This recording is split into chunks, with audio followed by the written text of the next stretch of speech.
All right, welcome back to Problem Solver Politics. I am your host, Cardin Ellis, with Cody the Oracle. Hey, everybody.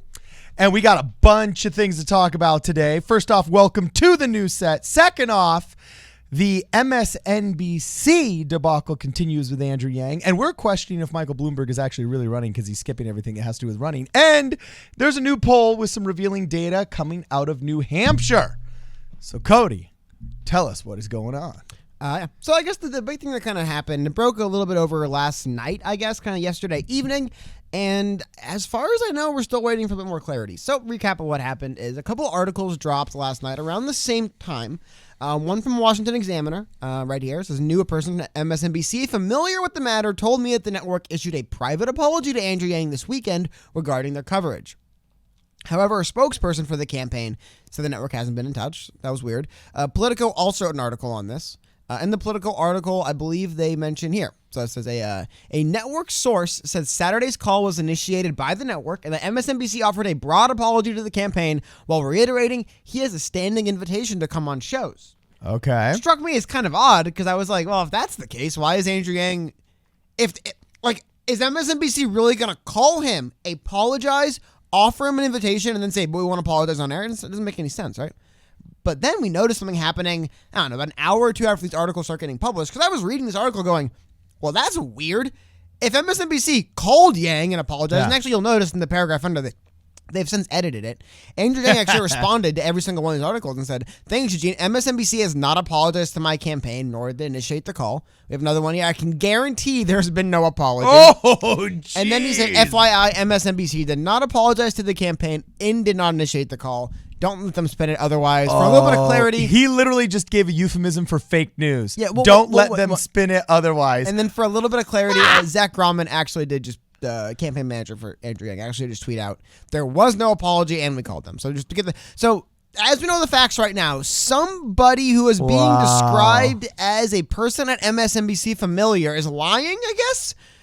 Lying, or is it? Because here's the thing about the media, too. Dude, I'm loving this. They're calling him out. No, but you could say it is just like it could just be spin. Now, I don't understand how you spin they called us instead of we called them. I don't get like it was a matter of you know what? If MSNBC called, left a message, and then that message wasn't returned, and then Yang calls back, maybe they could claim we initiated contact. You know what I mean? But it is really bizarre to see the Andrew Yang come out and basically say, no, whoever told you this is actually lying. That is interesting. I didn't expect him to come out and reiterate, no, this is wrong. They did not reach out and they never apologized. Because a network source said that they did initiate and they offered a broad apology. So what we have here at the very least is miscommunication. Seems more like MSNBC's actually lying, or a source familiar with the incident at MSNBC is actually lying, which is crazy. Again, I'm looking for a little more further clarity on this, but at the moment, this is where we stand, where, I mean, this is a pretty, I would say, you know, like you said, it's a pretty broad refutation. They did not apologize and did not initiate the call. Both of the claims MSNBC's person made. So, that's all I got right now in the situation, but I'm sure more will be coming out as we speak. Dude, this is so funny, though, because it reminds me of, I had a lot of friends who were Canadian when I was in New York, okay? I mean, they're still my friends to this day. But what's hilarious is, you know, you're really in hot water if the Canadian calls you a jerk, Cody. You know what I'm saying? Is that true, though? You know, if the guy from Boston calls you an a-hole and then releases a string of profanities, you know, you guys might be hugging the next day, okay? But if the Canadian goes so far as to call you a jerk, then, you know, you've really crossed a line because they're just so nice, you know? Is that true, though? I've heard it's like not... Okay, it's probably an inflated stereotype. Actually, I can tell you it's an inflated stereotype. But that is the stereotype, all right? And what's hilarious, though, is that, like, Andrew Yang is the nice Canadian in the sense that he's so nice that you know you're in hot water when he says, don't let them spin it otherwise. You know, like, that's his, while Donald Trump is out there saying, hey, fake news, you know, and just dumping on these people, Andrew Yang's saying, don't let them spin it otherwise. Well, and it's you've gotten to the point, I've never seen him speak in command form in an unpositive way on his Twitter feed. I have. Until he started saying, don't let, well, it's rare. Yeah, I mean, he does it. So it's like, I mean, you've really pissed him off. He went on when this he really says, bizarre, like, mean-spirited tirade about how Donald Trump is fat. I thought it was funny. I thought that was but forced. It was I thought really, that was forced. I don't think it was forced. I think he was just in a bad mood, but it was just really out of character for him, you know? It was interesting. He will do it. Okay, he will do it, but it's rare. Just like a Canadian will do it, but it's rare. Okay? Yeah, I think my analogy is flawless, but let us continue. Yeah, well, but, I mean, because here's the thing, and I think actually I just pulled up an article here as well from the Hollywood Reporter. I guess you want to talk about also, how do you know it's real beef when the Hollywood Reporter's covering it? All we need is Keemstar. Once Keemstar and the Hollywood Reporter are covering it, we got some real drama. But they have Andrew Yang's war with MSNBC's heating up. Now, in here, a lot of the same stuff we've already gone through, but at the very bottom, there's something kind of funny. They have a quote here from Cenk Uygur. I don't know if this is, or Cenk Uygur, I always get Chunky yogurt. I don't know if this is from his show or from them, but it's funny. In reference to Andrew Yang, he says, his complaints are, let me put it on screen for you guys. His complaints are 100% valid. MSNBC is an arm of the Democratic Party establishment. They're very clearly against outsiders. Andrew is a total outsider. That's why real people like him in the corporate media doesn't. Even the Young Turks found it. Hey, Cenk said something smart. Yeah, well, I mean, he works in the media. That's I'm sure he cool. knows about the media. He works He in said it. something we actually agree with. I guess, you hate the guy way more than I do. I'm very indifferent No, to this it's not person. hatred. I'm essentially indifferent to this person, but Okay. you dislike him, Mom. Well, you should be. He's screwing up your state. Anyway, keep going. Oh my God, man, you would. He wants to run in our district, dude. Keep going. Oh no! Oh, Yeah. how heavens! Dude, our congressperson if do he could have largely his nothing. way, Oh no! If he could have his Oh, my way, God. our channel would get outlawed along with all free speech. You don't know that. You're So, just making that up because yeah, you don't no. like him. Anyway, keep going. I'm not making it up because I don't like him. You ever watch his show? Oh, no, but you do, right? You watch Young Turks every morning. So I hate watch in the morning. I get up and I Anyway, sip my sorry. coffee. What I've been trying to say before you had to just defend your hatred for Cenk Uygur is that S.Y. Lee, who is working as Yang's national press secretary, again just confirms that MSNBC did not initiate the call, and they certainly offered no apology of any kind. So we have 3 people, high-ranking members of the Yang campaign, saying that MSNBC didn't call them, and when they talked to MSNBC, no one apologized. I still have been just trying, because there's some other interesting stuff in this first political article I pulled up where they go through here. While I didn't really, I always think it's funny. You can always kind of tell in the first 30 words of an article what kind of article it's going to be. So it's Yeah. like, Andrew Yang thinks MSNBC has it out for him. The entrepreneur turned presidential candidate has spent the better part of a week accusing the network of systemic bias against his campaign after he had the least amount of speaking time in last week's debate. It's not why. It's actually just incorrect. He actually, the reason why he's speaking up is because they have wronged him and shafted him probably 15, 20 times. And he kept the drum beat up in a recent interview. So I knew it was going to be not necessarily a friendly article, but it is. And the larger thing I want to highlight here, we kind of spent a long time getting into it, but the MSNBC officials will not comment on the record about the call. It's really fascinating, right? That somebody tells the reporter at Politico, oh yeah, I'm MSNBC, or he probably called him and said, hey, you're my MSNBC guy. What happened? Oh yeah, we called the Yang campaign. We apologize. Because I have to admit, when I read this paragraph and the Yang campaign hadn't backed down, I said they look kind of unreasonable. If they called and said, look, we apologize. We will apologize on air if you come on. Will you come on? That'd be unreasonable. You And know then we what's find out, interesting? we come to find out, this is just a lie. Whoever said this just made it up. Well, also, Or I got a problem with that. misframed it intentionally. But the thing that's crazy is that's where the misinformation of this whole incident doesn't come from any particular reporter or it comes from some anonymous source who told 2 different reporters that this thing that happened differently than it really did. And that, like I said, a lot of people, when people say the media isn't lying or they're not making stuff up, yeah, you're not making something up if you said MSNBC had a call with Andrew Yang and they discussed an apology. That's 100% true. They just frame it in a way that's not true. They didn't initiate the call, and it wasn't, according to the Yang campaign, it was not initiated. According to the Yang campaign, it wasn't a broad apology. Okay, well, yeah, I got a problem with this also. In the same way, Sam Harris had a problem with, I believe it was Variety or Vanity Fair, wrote a hit piece on him. I mean, we were just talking about Cenk earlier, and I don't have a problem with Cenk or the Young Turks. I have a problem with intellectual dishonesty. And all you need to know is watch the interview with Cenk and Sam Harris. And there's, besides just the intellectual honesty, there's an interesting section where Sam Harris talks about how he had a hit piece done with him on Vanity Fair. And he called up Vanity Fair to say, hey, you guys need to correct the record. And they said, oh, well, you're welcome to write a rebuttal. Right. And he said, wait, so you're telling me that you can write hit pieces about people and then say, you're welcome to give me free content in order to defend myself, to further enrich your publication, I've literally just incentivized hit pieces, financially incentivized hit pieces. So my only beef with this that whole goes back to the beginning of print. Hit pieces have always been. Yeah. Why do you think? What, you think there's no financial incentive to diss tracks? Bro, Like there's a financial incentive. No, that's not what I'm saying. But I'm saying in America, we have always viewed ourselves as being held to a higher standard on many fronts. One of them being our democracy. Yes, governments have gained power and been non-transparent with it and killed their own citizens in pursuit of that power. We don't condone that in America and have set up a system. We don't? Well, not until the Obama administration. Oh we my did. God! Sorry, I forgot. Hey, rendition, that's Obama's boy. Rendition is Obama's boy. You can't fight that, brother. So I forgot America. I keep forgetting America keeps fluctuating between awesome and terrible depending on if it's a Democrat or Republican president. I always forget how it works. No, some parts. See, some of us have a nuanced view and understand that you can attack these things with a scalpel, not with a bludgeon. I am dying laughing. Mr. Nuanced view over here. Oh, so nuanced, dog. I should be wearing a flannel and hanging out in coffee shops. That's how nuanced I am. Okay. So anyway, I do have beef with news organizations that, when caught, do not do reasonable efforts at retractions. You know what I'm saying? And NewsGuard rates the organizations that they monitor on that exact same thing. Like, do they issue official retractions? Because I have no problem with the John Yang thing. Okay? As long as you actually go back and do a decent job saying, yeah, look, we screwed up. Okay? Because you and I both know, Cody, we've said stupid stuff on air when we've gone back and thought, whoa, holy smoke, I totally misspoke. But a lot of times they do issue retractions. The problem is the retraction comes late.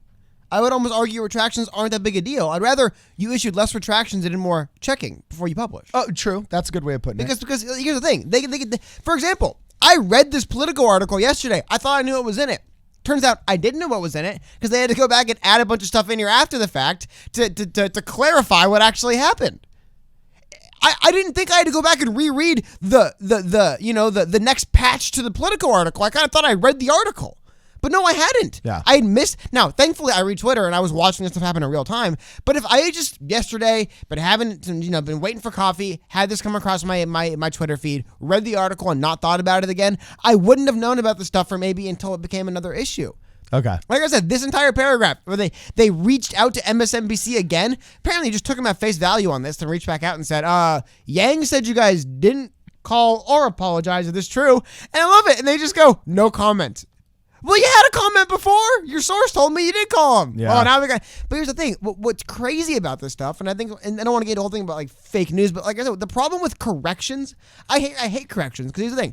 And no offense to this guy. Like I said, it was clearly a fairly hostile article from the top. He thinks they're doing this, and he's been banging that drum all week. But the thing that's kind of crazy is the fact that like this is a relatively tame example of this. Happens all the time in news. Well, they'll write an article. I will read I swear to God, it's almost like sometimes, especially with Kanye West, this will happen. A Kanye West album will like leak online like a week early. Woohoo! And you listen to the songs, and then like, oh, I know this song. I'm listening to it for a few weeks, and then the actual album version comes out, and it's just different. They've changed things. It's like that, where it's like, there's been times where I didn't listen to like the official release of a song for like a year. I had it on my iPod, and then I hear it, I'm like, why does this sound different? It's like news articles are like that now. You have to read the day of article, they rush out to get the press. Yeah. And then you have to read like the 4 days later patched version. And like, was that all real? They said, oh no, they had to, and it's, but what's crazy is Denzel Washington called that out too. He said, if you read the news, you're misinformed. No, if you don't read the newspaper,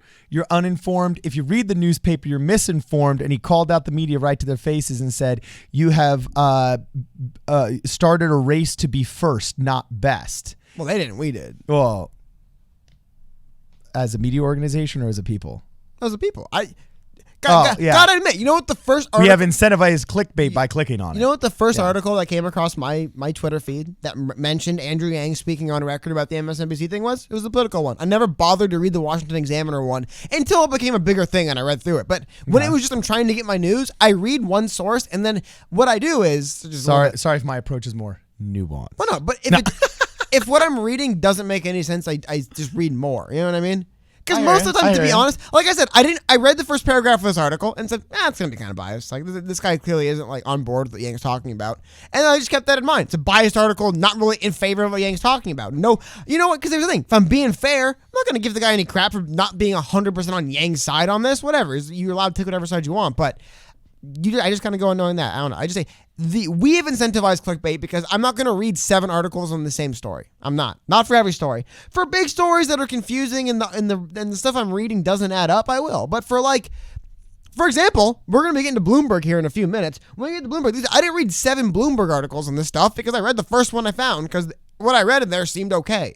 Now, again, I think a larger part of that is the reason why I get a good example. The reason why I did read 2 or 3 articles about this Andrew Yang thing, including a Hollywood Reporter, is because it didn't add up. It didn't make sense. On Twitter, the second I read the paragraph, I'm like, this makes no sense. Why wouldn't Andrew Yang just go on NBC? So I don't know. I mean, I just wanted to kind of highlight this because this is kind of getting a little bit crazy now. Well, the war is definitely escalating. It is, but they're just like they're it's using escalating. people to lie in the media. Like, they're lying to other outlets to make Andrew Yang look bad. Is what's happening. Well, it's crazy. It's escalating in a way that gives an impression that's bad on the media, and it reminds me honestly of an episode of not Desperate Housewives, but like the Real Housewives of fill in the city here. And you always see this scene where a woman throws a party. And she didn't invite Janet to the party. And Janet finds out and she says, oh, I'm offended because I wasn't invited to the party. But then the person who threw the party says, oh, no, I invited her this whole time. And then it's this, 5-minute segment of this dramatic reality show of one person lying about how they invited somebody who wasn't invited. And it's obvious they didn't, but they want to save face now that they've been called out. And because we've seen that reality show so many times, we don't believe MSNBC when they come out and they say what they have said. So I think it behooves them, if they want to maintain any kind of reputation amongst young Democrats and progressives, to really make good on this. And I don't think they need to lay out the red carpet for the guy. What are you talking about? I don't know. I don't know if they do Democrats and progressives, but... No, I'm saying MSNBC. Come on. They're the go-to media source on cable news. If you're a Democrat or a progressive, they're the Fox News of Democrats and progressives. I guess. I don't know. I mean, so if they want to maintain that, I mean, this is a completely like budgetary market share question. If that's your go-to audience and that's your base, and you want to maintain credibility amongst that base, don't screw their guy. Like I said, that's not the thing. They're not trying to maintain credibility amongst the base. They're trying to maintain access. Like you said, they're like the kind of like Democrats like main. I guess this isn't my opinion. This is the opinion of the Young Turks founder that they basically are the media wing of Democrats. You know what that means? That means you have to do what we say or we don't give you access. That's how journalism works in the world. You do what we say. Dude, you ever notice? We used to be principled, Cody. We used to principled? Yeah, that's why movies... We used to be principled. No, we didn't. No one ever has been principled. We were ever. more principled. No, we weren't. No, Our media was better 20 years ago. No, it wasn't. That's such a joke. Are you kidding me? No, it was.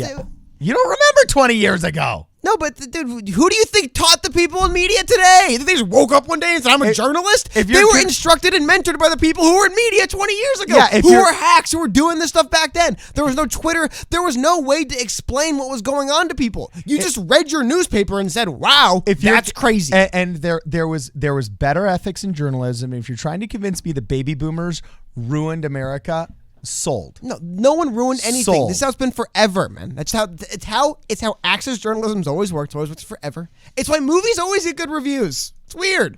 It's almost like the more expensive a movie costs to make, the better the reviews from critics are. Now when Siskel and Ebert were in charge. But that's like niche stuff. Actual like big mainstream. And now plenty of movies don't get good reviews, especially when Rotten Tomatoes doesn't let anybody but SJW reviewers review it. Dave Chappelle's got 0 out of 5 for the first 48 hours. Paid critics who rely on access. Okay, look. So I understand there has what I'm always saying been... is this. It makes sense for them to do what they do. Is all I'm saying. Okay. Yes. And I do agree that there has always been, there's always been this challenge in media to wonder who's funding it. Perfect example was William Randolph Hearst running all of the newspapers, not allowing Citizen Kane to be shown in any city for any theater that ever wanted to get another movie review. All right. So yes, we do know that ownership in media used to be worse. is in some aspects, but in many ways, especially in the ethics of the individual journalist, they were more ethical. Partly because there was less access to forms of publication. So the cream of the crop, that meritocracy generated better journalists because there couldn't be as many. There was only 3 broadcast channels. There was ABC, CBS, and NBC, and they all competed with each other.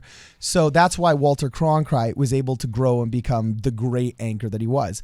But now there's 30 outlets that need 700 anchors, and you can't tell me that the meritocracy is producing a top 700 that is as capable, transparent, honest, or whatever you want to call it as the original gangster Cronkite was. All right. So yes, some of it is a natural flow of technology, but also some of it I think is plain old moral. I feel like people are not as, I think there's almost now an we used to at least do a better job of faking that we were trying to be unbiased, and there were people that actually didn't want to have their bias shown in media. Whereas now it's just expected that there's bias. That is a cultural change. I would agree 100%. What changed is the audience and the culture and what we want. Because we're to blame. Because what we want changed, how the media works changed, so how it's corrupt has changed. It's always been corrupt. It used to be corrupt different. Now it's corrupt in the way it is currently corrupt. Like, there's a sense that's like, oh, they didn't do this 40 years ago. It's like, well, they did other things, though. It's not like they just were.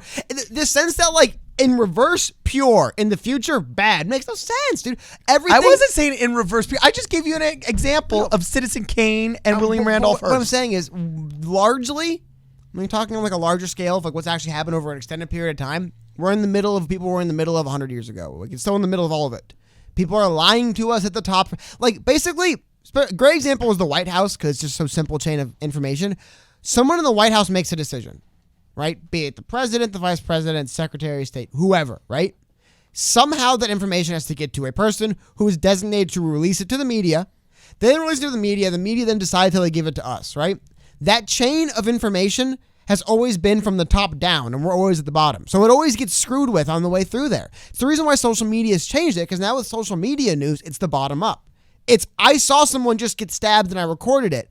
So the media isn't spinning it as chaos in the streets. It's like, nah, dude, it was crazy. Some guy just ran up and stabbed someone and ran away. Everyone knew what happened. That's what actually happened.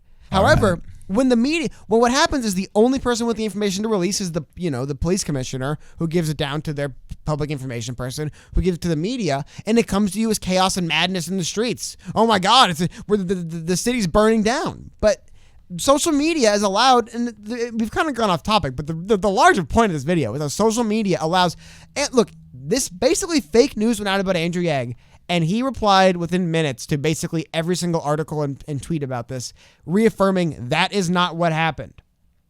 In seconds, he did this, or I think minutes. Because I remember just a little bit of funny thing. I remember reading the Political article, and then I was like, "Wow, is Andrew going to comment on this?" And then he retweeted the Political article. I'm like, "Yeah." So he agrees, and then he commented like, "They did not apologize." I'm like, "Oh, okay." Because I'm like, "Dude, you look bad." If MSNBC calls you and profusely apologizes, like, "Come on the network, please," and you're like, "Nah, I'm not going on." So that was it. But like I said, I think this is what's interesting is because it used to be, I read this Political article, or I read this whatever article I read in the news, and then a week later, the next article comes out and says that actually that didn't happen. I think it is really interesting. And it's like, oh, what?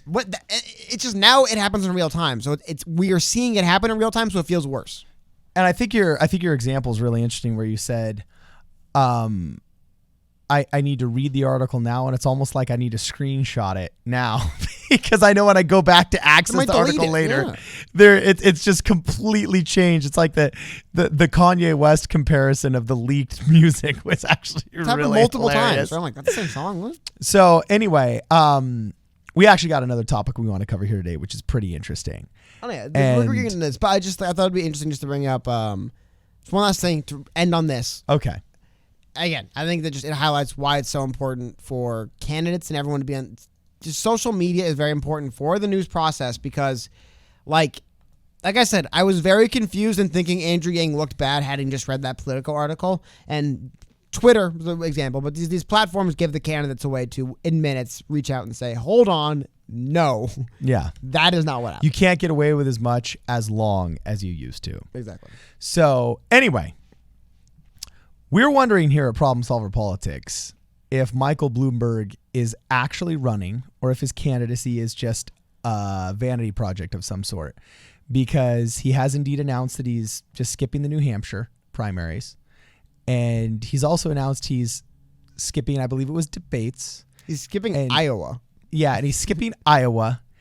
He's basically skipping the first part of the primary season. Pretty much everything that matters and sets the tone for your the first third of the primary, basically. So, I mean, I don't really know what to think of this, other than, are you not serious about winning?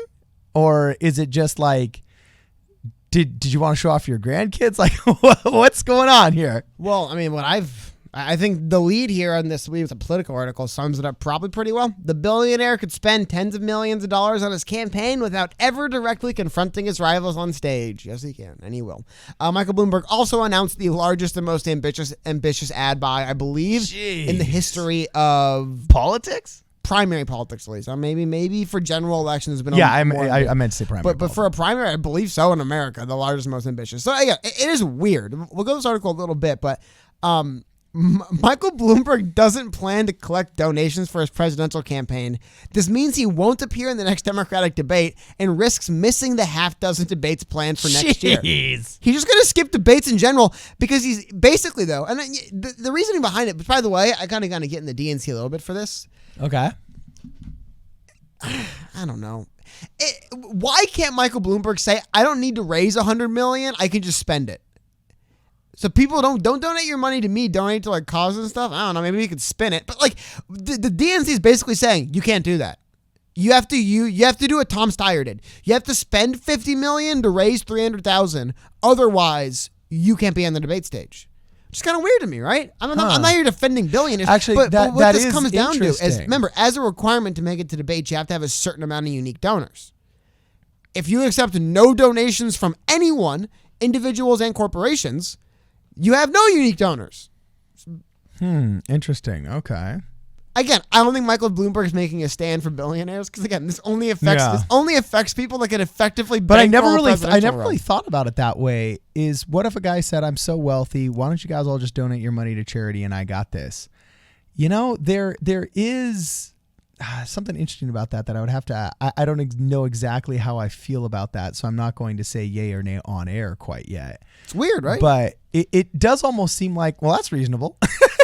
But here's if you self-fund, maybe you don't need donors. Now, even if I were self-funding, the reason why I would want donors is because I think donors is a good way of measuring success and figuring out demography and, understanding who your base is, what you're appealing to, what you're not appealing to, so on and so forth. So I think strategically it's a poor move not to accept donations, if not just for the intelligence information.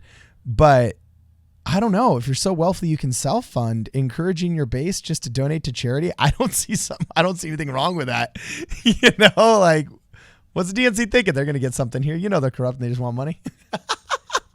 Yeah, but it is really weird. I mean, this is an article actually from before he had really decided he was running for president. This is an article going back to November 8th. Titled from the Associated Press. So, again, pretty reliable. Bloomberg to pass on Iowa and New Hampshire to focus on Super Tuesday states. And it goes through and mentions here that Michael Bloomberg plans to skip early voting states like Iowa and New Hampshire if he launches a presidential bid and instead focuses efforts on the crush of states that vote in Super Tuesday and beyond.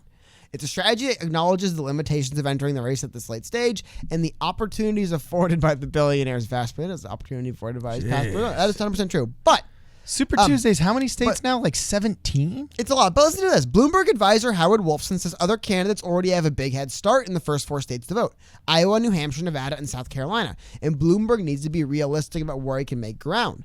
If we run, we are confident we can win in states voting on Super Tuesday and beyond, where we will start on an even footing. Wolfson said nearly a quarter of primary delegates up for grabs in the March 3rd Super Tuesday contest. So, yes, there is a lot you could do, but it would be I would say this: if Michael Bloomberg and his advisors are right, it is an absolute indictment on the DNC's primary process. If somebody can literally skip basically the first half half or third of it, right? The run up to, because think about it, how long have these other campaigns been spending money pounding the pavement in the ground in Iowa? I would say Andrew Yang was at the 2008 Iowa County Fair. Yeah, okay. And then whatever the county fair is, and then for the Des Moines soapbox, and he came back for 2018 and 19. Like, he was there getting ready for the 2018 political season. Like, people start in Iowa, Carolina, or South Carolina, right? Nevada, early. Especially Iowa and New Hampshire. But what's funny is if Michael Bloomberg can just walk in, sweep Super Tuesday, and basically make all the states look like total chumps, what would that do for the whole process? You know what I mean? It'd be weird, wouldn't it? Imagine how dumb all these candidates would feel. It's like, wow, why didn't we just skip Iowa and New Hampshire? That meant nothing to us, I guess. Now, I don't believe that's going to be what happens. I don't think you can just win. Now, I'll admit what helps Michael Bloomberg in doing this is being a billionaire, and he's going to bankroll his own campaign. That helps him. But I don't know if you can never appear in a debate stage and not appear in any of the early states and necessarily win a primary. Now, if like I said, if he does, total indictment in how everything's ran. It just shows that you can buy your way in. And not only buy your way in, it shows that the Democratic Party really was propping up these early states and they mean nothing anymore. Now, I don't think we're there, but it's just, what else would you draw from that? Let me just give you an idea, Cody, of what Michael Bloomberg is biting off and is going to attempt to chew with this strategy. Now, I think she's right that it recognizes the limitations of somebody who's entering the race this late. Okay. But saying you're going to attack Super Tuesday and these 16, I was wrong, it wasn't 17, these 16, not mini nation states or states, because they're not even states. Some of these, I'll explain later, aren't individual states. But these 16 groups, we should say, is a big feat. Look, on Super Tuesday of this year, looks like it's going to be March 3rd. Alabama goes to vote with Arkansas, California, Colorado. Democrats abroad. Like, think of how many Democrats are just abroad, dude. Not very many. Oh, come on. Not very many. That vote in America? Not very many. Oh, that vote in American primaries? Not very many. Oh, dude, we're talking tons. Think of just how many are in the U.S. military and the State Department alone. Just think of that. Okay, but so it's suffice to say it's a ton. More than Rhode Island.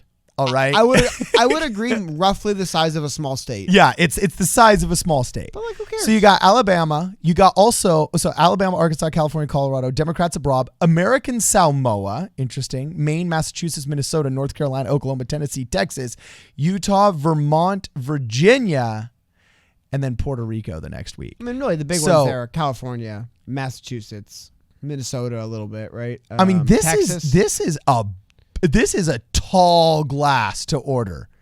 I mean, that is insane. How are you going to get to all the Democrats abroad? I can see how you market in Maine. I think you are very much overestimating. I think we're talking maybe like 5 figures as far as Democrats abroad voting in a primary. I think maybe 5 figures. Look, Google never lies to maybe me. 3,000 people voted last year in the Democrat 2016. It's just, dude, it's not. It's like something you'll notice you can't even click on in Ballotopedia. But like I said, looking at these states, you do notice that if Michael Bloomberg can win California, Texas, Minnesota, and Massachusetts, I would say he is suddenly in a very good spot to win the primary. These are massive states to win, right? Like big population centers, influential areas. I don't think it's going to happen. Look, this is intriguing. I just went to democratsabroad.org and it says Democrats Abroad is the official Democratic Party arm for the millions of Americans living outside the United States. We strive to provide Americans abroad a democratic voice in our government, elect democratic candidates by mobilizing our overseas votes. Democrats Abroad has 55 country committees throughout Europe, the Americas, Middle East, Africa, and Asia. And these country committees keep Americans abroad informed of their rights and help them participate in U.S. political election processes. And our members live in more than 190 countries. People voted in 2016. How many? 34,000. From Democrats abroad? Yeah, 34,000. Okay, still, that's huge. Not really. That's bigger than the amount that are going to Rhode Island. It's like a large county somewhere. It's a large county in Texas. You're right. That's not even LA County. Yeah. Not even close. It's like that's a medium-sized Democrat voting county. Where'd you get that data that's only 34,000? That seems low to me. No, I think you have, for whatever reason, you have this opinion that there's like hundreds of thousands of Democrats abroad that not only they don't live in America anymore, but they are definitely filing. I to would vote have guessed in the primary. if I had to No, guess. dude. Well, I would guess if you work for the State Department or the military that you're more politically involved than the average U.S. citizen. Do they all is. count into that? Well, it seems like maybe it's just Democrat. If I would have thrown a number at this, I would have guessed 150,000 to 200,000. Oh my God, you're hilarious, dude. That is So, adorable. You think that? How many Americans? Adorable. 1 in 2 Americans living in this country vote. Says the little guy. I think when you get to like primaries, probably like 1 in 4 Americans vote in a primary. You realize that, right? Yeah, And it's I'm not low. saying it's like, I'm just saying if I was living in Italy for like 4 or 5 years, I probably would just be so fine living in Italy. I wouldn't bother to register to vote in a primary. You know what I mean? Like, it's not that you don't care about America that's anymore. It's just like true. it's kind of like a pain. It's kind of like a pain to like. I would imagine your average American citizen who has to do basically nothing to vote, who doesn't. When we get to people who have moved out of the country for whatever reason, aren't living in the country anymore. If the babes are hot and the water's warm, why worry about the primaries? I just I'll think- send in that ballot for the presidential. My but point is, I just think it's hilarious that you have this idea in your head that there's just like hundreds of thousands okay, of people. I overestimated it, man. You're right. I like, overestimated Like, this. I've been living in Japan for 5 years, but I've been very involved in American politics. I've been voting in Okay. primaries. I know they exist. I literally talked to them. So, on okay, Twitter. either They way. exist. I just thought it was funny. How Either you way, had the idea Super that, like, Tuesday. This block was gonna like dominate. Okay, whether or not those Democrats abroad are 34,000, like you say, or whether they're 340,000. It's not like I say it. As I've found, Okay, as you found. as reported. Still, okay, as reported. It's still a huge endeavor for Michael Bloomberg to attack as a whole front Super Tuesday instead of 3 states. Well, but That's hardcore, man. I think when he says he's attacking Super Tuesday, though, I think what he actually means is he's attacking California, Texas, Minnesota, Massachusetts. These are good states to win for Democrats. I think he wants to win them. All right. Because You got more to say on this? Or are we going to move on? I actually do. Another way to Okay. basically, I knew that Michael Bloomberg wasn't actually serious about running for president when I saw his picture. Oh my gosh. And so it begins his order, a decaf coffee. How do you run for president, order decaf coffee your first move? My first thing as a presidential candidate. Plus, my only question is, what tip is that waitress getting? You know that server is thinking this is either going to be an epic 15% by the book tip so nobody criticizes him, or else it's going to be a drop of like $1,000. Nah. So that it becomes a PR stunt. She is hoping for the $1,000. I'm pretty sure if just you're probably getting a $100 bill for the tip in the bill, no matter what. You know what I mean? It's the kind of thing where it's just like, here's a large bill, keep it. I don't. By the really way, care anymore. if anything doesn't show off more how much of a sham some of these appearances by politicians are, then this picture, I don't know what does. Well, because look at this picture. yeah, I mean, like really, how much is he enjoying that morning cup of coffee? And how much of a sit down is that really when you've got that entourage? I will say something else though. You want to talk about? We were talking about. You think? I don't know, man. I know. There's a lot of people running for president who weren't getting this kind of media coverage when they showed up to have a cup of coffee. Remember though, famously, like I think 20,000 people came out when Kamala announced in San Francisco. Okay. People forget how hard Kamala fell, and was like people were in the streets. It was crazy. I'm like, wow. And then The she's fall like, of the House of Vanderbilt, man. but I'm still like, this is really big for Michael Bloomberg. But like I said, you order a cup of decaf coffee, get out of here, man. I'm never gonna vote for you. Yeah. I guess you know what the problem was though. He couldn't order a soda, right? So he had to I order, was going to say, is that more than 16 ounces of coffee there? you Because have to don't you get- have rules about that, you have to get Bloomberg? you probably can't be. You know what?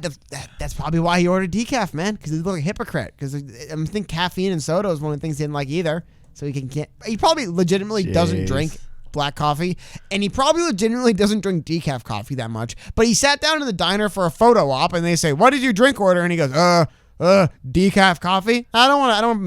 Maybe he's the most comfortable dude ever in a New York diner, and he loves his decaf coffee. I have no idea. I just thought it was funny.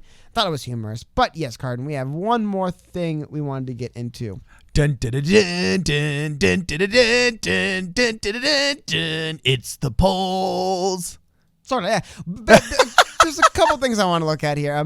Biggest thing is we haven't taken a look at kind of like just aggregate overall polling in a little while. I want to take a little bit of a look at that. And something kind of funny happened today. So A new poll came out today. It was a Boston Globe, Suffolk University poll from New Hampshire. So this is not a qualifying poll from a qualifying body, right? But it gives us good information. I don't believe so. It didn't show up in that spreadsheet I checked, at least. At the very least, it's not going to, it doesn't do anything for Yang either way. Yeah. However, Tulsi at 6, interesting.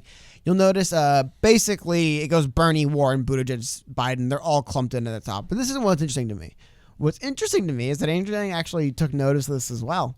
This was on Morning Joe on MSNBC, and Andrew Yang says, "Nice to be included." Yeah. The smiley face. I just thought that was really funny and cute. Probably look at this in the first segment, but I thought it was kind of funny. Well, also look at that data. It's really interesting that Bernie Sanders is down 1, Joe Biden is down 9, and Elizabeth Warren is basically down whatever's within the margin of error, so they say 0. If you look at that Godhead that we worshipped, 6 weeks ago, is experiencing nothing but flatlining or loss. Well, everyone's getting their run, and Warren got her run, and then the Democrats. It seems like not only the establishment. This actually seemed more like the voters. The Democrat voters kind of like Warren got her push, and they were just kind of like, no, we're not going to get behind Elizabeth Warren. Sorry, because I'll show you guys in a second. Well, I got her push. I just want to say that we called this out on this show. I remember I was saying, when a lot of the Yang gang was expressing, frustration with not getting a lot of push in the polls. And I said, look, the data shows Andrew Yang is overwhelmingly the second and third choice for most people on this board. And we've got a long, long, long way to go. So much so that all these supporters, whether it's Kamala or Julian Castro or Beto O'Rourke back when he was in the game, or Swalwell, they're all locals. They're all friends, they're family, or they're political wizards, and the muggles haven't tuned in yet. Like, only the insiders are tuned in right now, and insiders are dedicated to their guys and their causes. Regular people aren't. They'll kind of de facto go Biden, but then once he fails at X, Y, or Z gaffe, then they'll choose a second choice. They might like Elizabeth Warren because they enjoyed what she did in the Obama administration, but then they'll fall out of love with her and then go in for their second or their third choice. And I said, as long as Andrew Yang is consistently not doing stupid things and everybody's second or third choice, he's like the safety net that catches all of these people after they fall out of love with their first candidates. And the data shows they're doing it. People fell out of love with the front runner, the infamous top tier candidate, Kamala Harris. And then most of them went to the Elizabeth Warren camp. But guess what? Now they're falling out of love with Elizabeth Warren. They're consistently falling out of love with Biden and then going back to him as their second choices seem crazy. You know what I'm saying? Maybe because they haven't discovered a guy like Andrew Yang or Tulsi Gabbard. Okay. That's why I really think Andrew Yang and Elizabeth Warren were the only unique outliers in all of these graphs, because they're the only people that continued to trend upwards. Now, the excessive media attention from Elizabeth Warren and her unwillingness to say how she's going to pay her bills, that has now yielded friendly fire on the debate stage multiple times from both Klobuchar and I believe Gabbard went after her. I can't remember who the others were, but that has definitely cost her. And she's had much more negative moments than Andrew Yang has. Andrew Yang's never really had a negative press moment for some kind of major gaffe or major scuffle or kerfuffle.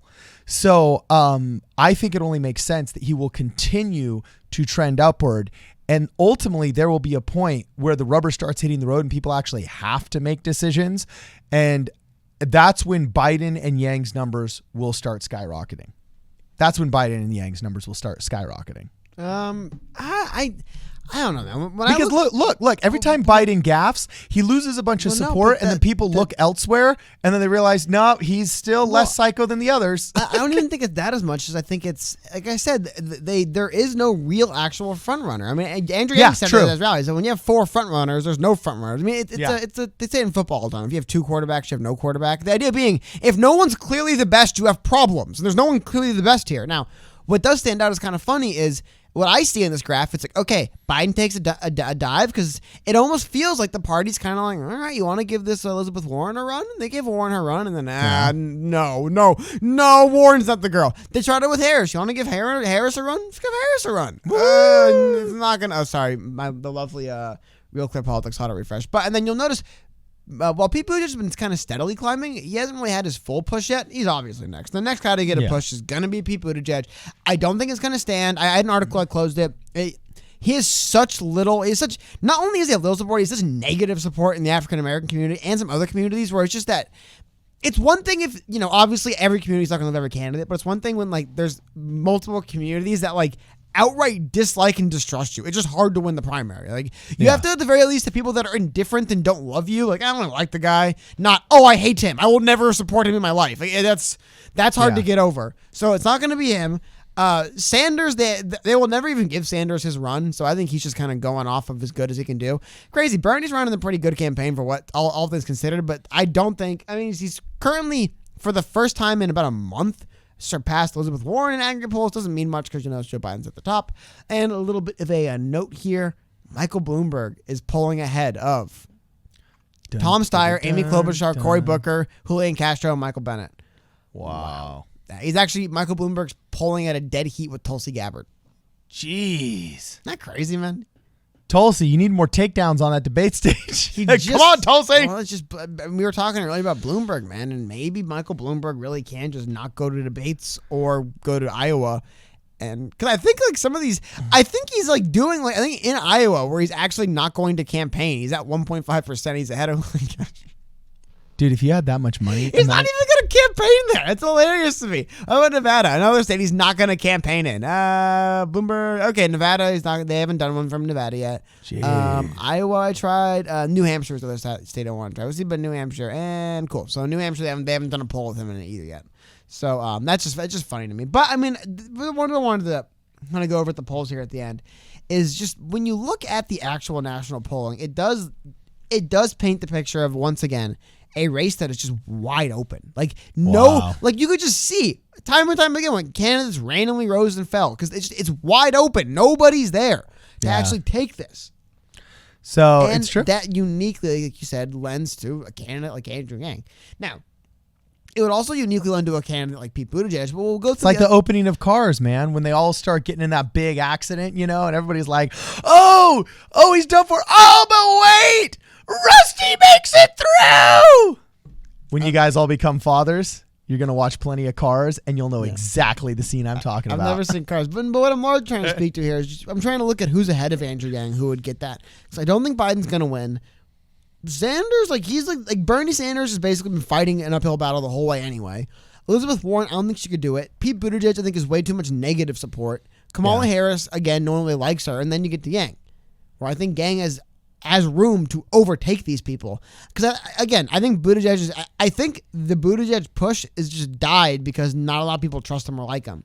Yeah. You kind of get like it basically he chose inauthenticity for short-term gains. Yeah. Well, no, it's just who he is. If you're not willing to do the high hopes dance, if you're not that level of like cheese, you're not going to support the guy. It's that dance sums up his campaign beautifully. Because if you look at that and cringe, you probably aren't going to like this Pete Buttigieg guy. I didn't cringe. I thought it was cute, but I wouldn't want to do it. I thought it was cute. You didn't?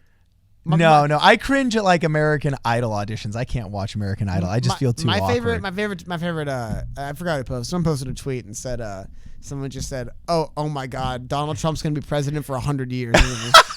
if this is our response to I can't play the audio too much, but if this is how you're gonna win the White House, you know what I mean? Oh my gosh! Oh, that has like all the enthusiasm of a multi-level marketing meeting. You know what I'm saying? A multi-level marketing for a meeting. It's just corny and cheesy, man. That's why I think of people. It's why a lot of people think people Buttigieg. It's corny and cheesy, and you can't. I like it when they all went like that. I thought that was kind of like that was the move that did it for me. Well, you're one of those people. I forgot. So hey! Was that a diss on show choir, Doc? Yeah. Proud sound vibers. Show that, you know what I'm saying? Show choir people remind me of exactly the kind of people I would support Pete Buttigieg. So I'm not a cynical gamer, dog. I think exhibited by that weird dance they all like doing. Like that is look. Show choir guys did not choreograph that dance. There was not a single kickball change in there. There was not a single spin or a fabulous dagger to the sky. You have to remember who it's made for, though. It's not made for them. It's made for supporters, people who aren't dancers. You know what I mean? Yeah, all right. Well, look. You don't just start off. Let me just teach you all the hardest things. If we're a show choir person, and I'm disappointed because there's huge show choirs in the Midwest that are very successful. But if we were a show choir person, they would have taught the people how to elevate their physical game to the realm of kickball change and dagger to the sky. That's just boom. That's just how we operate, dog. So anyway, I actually am extremely curious to see what on earth happens with Michael Bloomberg. This is either going to be something we remember and tell our grandchildren about for generations to come, or will absolutely be a flop, just a complete and total flop. But I have never seen in my adult life a presidential primary candidate who just decided to skip all all four of the first major states. I mean, I've seen ones that have said, we're not focusing on Iowa, we're focusing on New Hampshire. Or I've seen ones that said, we're not focusing on New Hampshire, we're focusing on Iowa and South Carolina, right? I've seen some people even say, we're trying to hit Nevada hard. If we can do New Hampshire and Nevada, we'll get 2 of the 4. That will establish, dominance early. I've seen people neglect individual states, but I have never seen somebody neglect all the early states as a united whole. Well, only gonna work, yeah. Here's the thing, though. It's Super Tuesday. I mean, like I said, if you win massive states like California and Texas, and like I said, I know Minnesota's a very influential state. Like, if you win states like this, like, are you going to say the guy isn't serious if he won California and Texas? He's not a real competitor, right? No, I don't think he will, but because I definitely think if there's anti-New York City bias, it comes from California and Texas. So I think that plays in big. I think it's one of the things that de Blasio had up about the whole thing, because it works the same way for thankfully no one's running from Los Angeles. Dude, if you run for president from Los Angeles or New York City, people who aren't from those cities are not going to like you. And so I think he's going to have that. Because here's the thing, man. What happens when you're in Los Angeles and you're like, isn't Michael Bloomberg a former Republican who was the mayor of New York City and he's a billionaire? He's a turncoat. Anyway, turncoat. Does that just seem like the kind of? Does that seem like does that seem what your average kind of like Austin, Texas, like liberal voter is looking for? Former New York City Republican billionaire. No, that's what I'm looking for. I mean, if it's an Austin, Texas liberal, no, they want somebody with wind chime earrings. They're like going for the Marianne Williamsons. Well, I don't know that. I'm just saying he definitely is a hard sell to your kind of like new, like your what's becoming the more like general average Democrat voter. Is a hard sell in places like Texas and Los Angeles, where you need those kind of younger voters to mobilize behind you. It's like, why would they mobilize behind Michael Bloomberg? I don't get it. And what Democrats do forget is that Iowa probably hates people from New York City as well. But yeah, the other thing that Democrats and Republicans do forget as well is that they do best electorally when they have somebody that comes across as actually very well reasoned, and I don't want to say moderate in the sense of weak, but just reasonable. Yeah. The more they can fake that their progressivism is reasonable, the better they do at fooling Americans into voting for them. Like I said, it's like that with the movie, the other guys. They have the bad cop scene where the guys he's shaking him, and the guy's like, "I'll talk to you. You seem reasonable." And then the other party just starts grabbing him and shaking him as well. It's like, what's going on? Like, I think a lot of Americans are like that, where they hear people on stage and they're like, "Oh my God, what are the other people saying? They must be more reasonable than this." And they're not. Like, oh my, what do I do? And no one's reasonable here. So I definitely, but the funny thing is, we've noted that the billionaire Tom Steyer came across more reasonable than most. Exactly. So maybe the billionaire, I don't know. I don't know. So that's what I'm thinking is I just think if all of a sudden America was forced to tune in, and they'll tune into the last debate. I can't tell you how many of my friends are involved enough and dutiful citizens enough to watch debates, but dude, they ain't watching the first 5. They'll tune into the 6th. And by the way, that might be of the actual presidential debates after the primaries are over. The views for the ratings for the last debate were the lowest of this cycle. Yeah, like it's just real. That was the lowest ratings of this cycle were last debate. Yeah.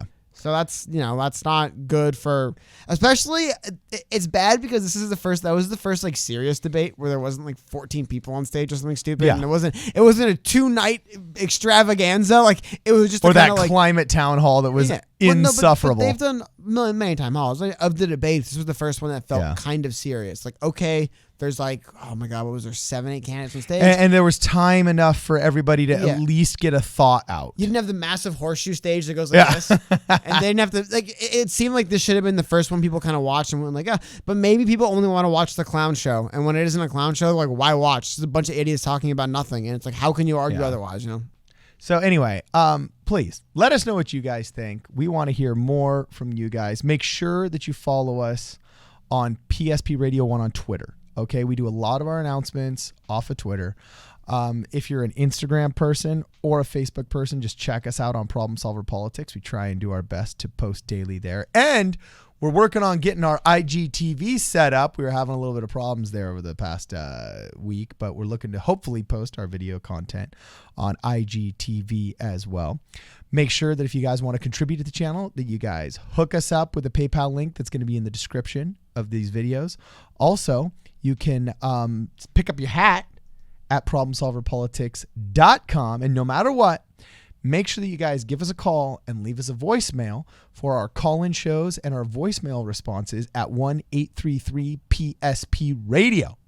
This is Problem Solver Politics. We'll see you in the next video.